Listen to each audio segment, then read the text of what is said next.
ini adalah prinsip PFA, bahwa pada prinsipnya PFA ini bisa dilakukan oleh siapapun. Siapapun boleh melakukan PFA asalkan syaratnya adalah sudah mendapatkan pelatihan yang tepat. Nah, Bapak Ibu kan sudah mendapatkan pelatihan, sudah memahami nantinya ini boleh melakukan PFA. Kemudian tidak boleh memaksa untuk bercerita, namun wajib mendengarkan. Nah, kadang-kadang ketika kita memberikan PFA, anak itu tidak mau bercerita. Nah, kita nggak boleh memaksa. Yang penting kita sampaikan, kita hadir di situ. Anak menangis, kita temani, kita tenangkan. Kita, ayo adik cerita. Nah, ketika anak nggak mau cerita, nggak apa-apa.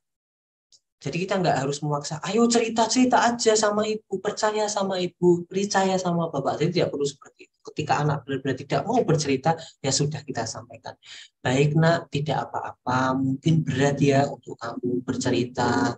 Memang menceritakan hal yang membuat kita sedih itu tidak mudah. Ibu memahamimu kok, tapi kapanpun ketika kamu sudah siap untuk bercerita, ibu siap mendengarkan. Misalkan sampaikan seperti itu.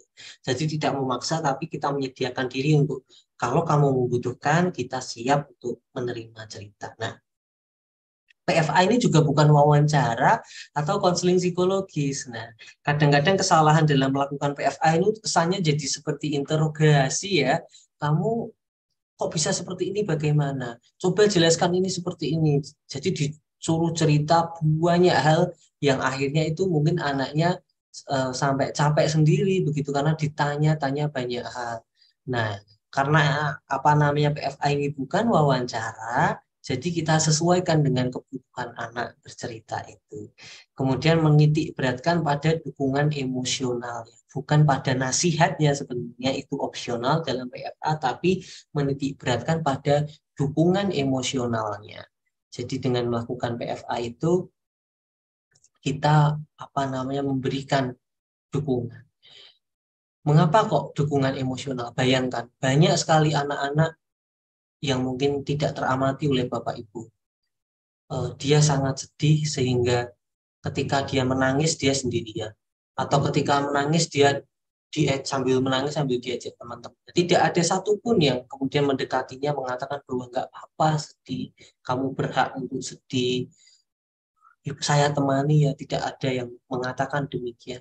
Ini juga yang membuat sedih ya, karena budaya di saya mungkin setiap daerah punya budaya berbeda-beda ya, tapi di tempat kami budaya saling menemani, budaya untuk saling mengencourage ya perasaan itu belum terbentuk, baik itu di sekolah maupun di keluarga. Coba deh sama apa namanya tuh anak sama keluarga saudara kita sendiri. Kadang kita sangat cuek kan.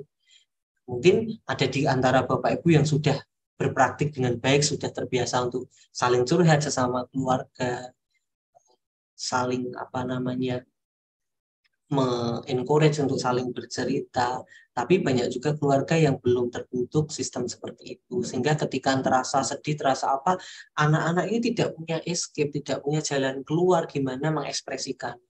Akhirnya mereka mencari kesenangan yang lain, misalkan dengan perilaku-perilaku negatif, misalnya merokok di sekolah, atau balapan liar, atau menuju jalanan yang misalkan ya, atau mungkin melakukan tindak kekerasan, karena itu adalah tadi sumber stres itu yang di dalam balon itu harus keluar tapi tidak ada jalur pengeluaran yang sehat. Akhirnya dia karena nggak kuat dia keluar lewat hal-hal yang lain sehingga dia biar lega dia minum minuman keras misalkan ya, biar lega dia mengekspresikan dengan tindak kekerasan, membuli temannya misalkan, biar lega dia melakukan hal-hal yang negatif.